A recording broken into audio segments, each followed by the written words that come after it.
Hi Hawks, Principal Naslund here. We're going to do a read aloud, and we're on chapter 11 of Rules.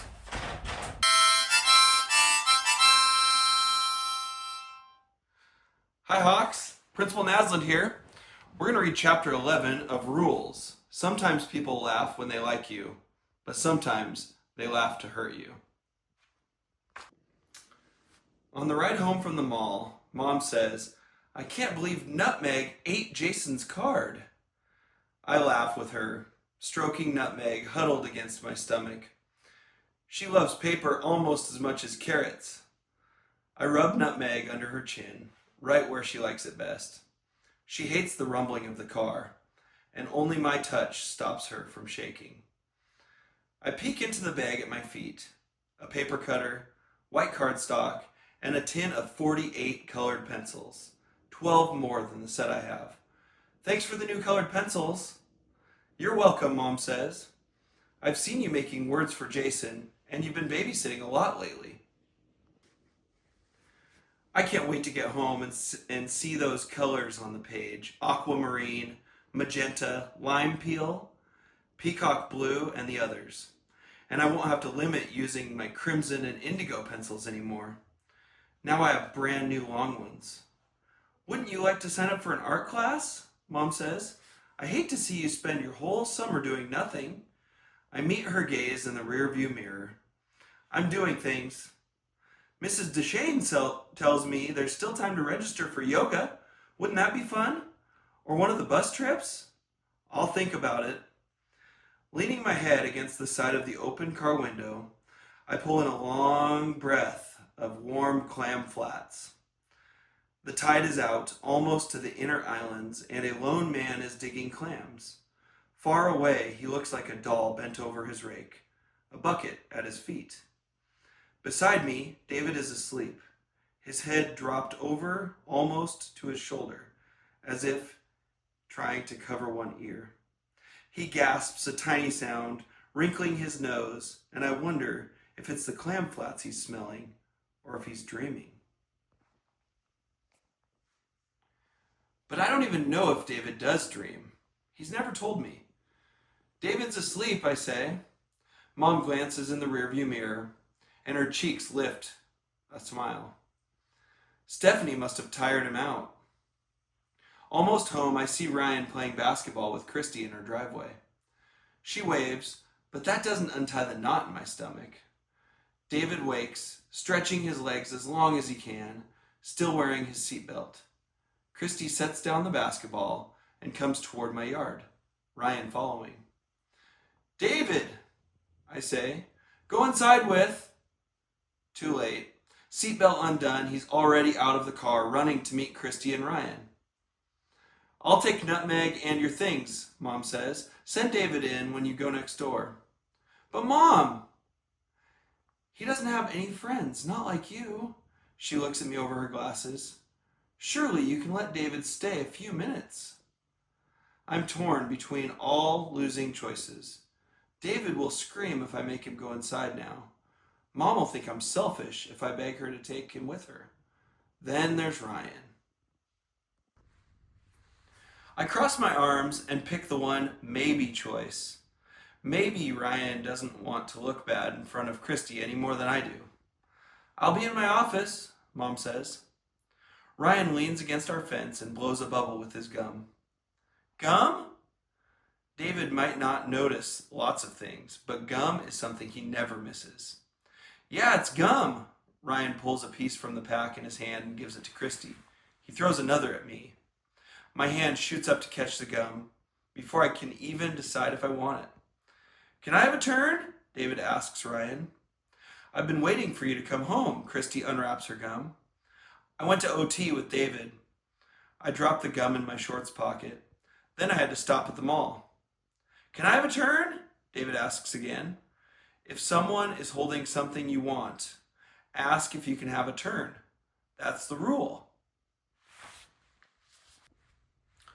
"What's OT?" Christy asks. I don't want to explain, but both Christy and Ryan are watching me. Occupational therapy. David works on writing, jumping, stuff like that. Ryan turns to David. You can't jump?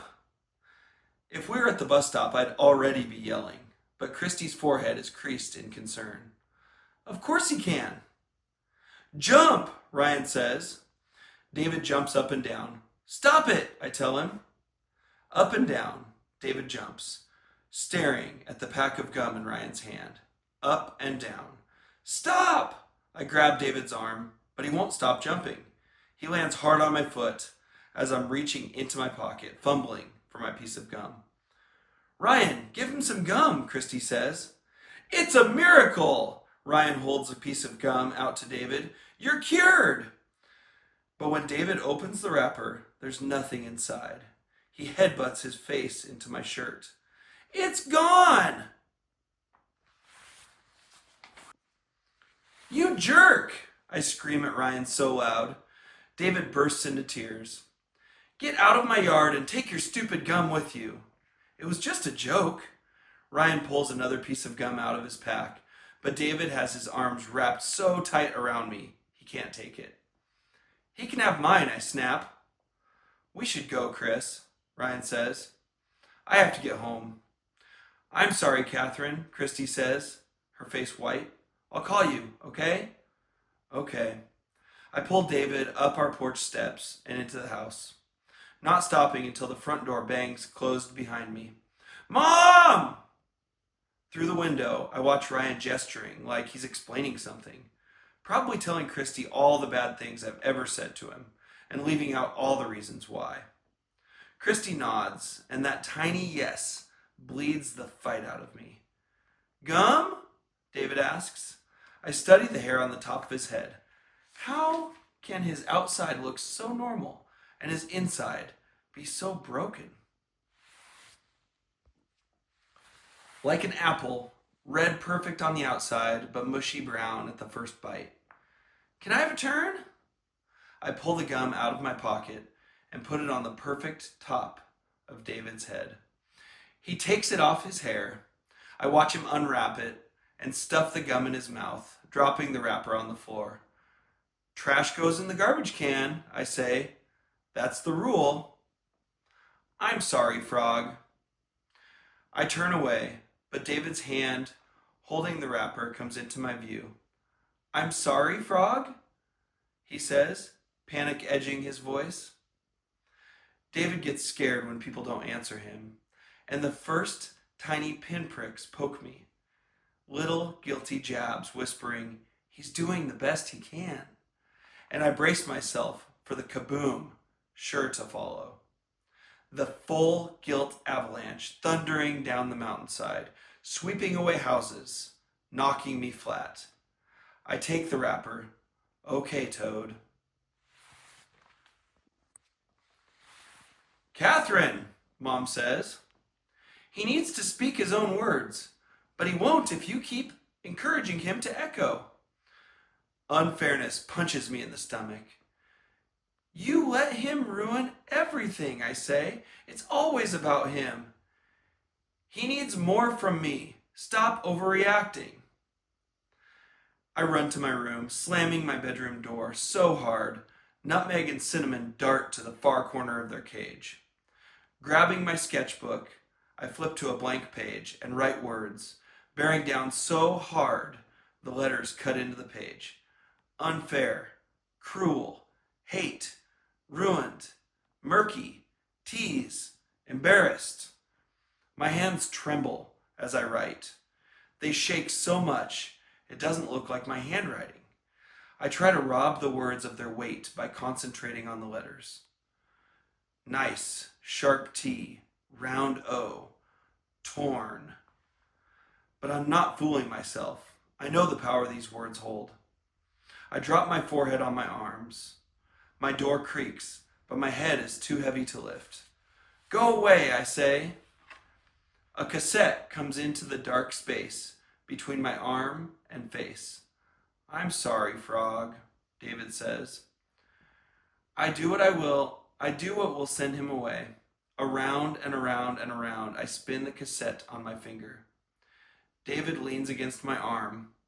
I wish it had been Christy without Ryan, I say. Everything would have been different. Or if Mom hadn't... You fixed it, David says. I look down. The tape is wound tight again. As it plays, I watch David's lips mouth the words, every pause, every word, perfectly in time with Arnold Lobel's voice. His fingers flicker like blades of grass, shivered by wind, fluttering their own silent dance. Who are you? I ask. I'm David, he says.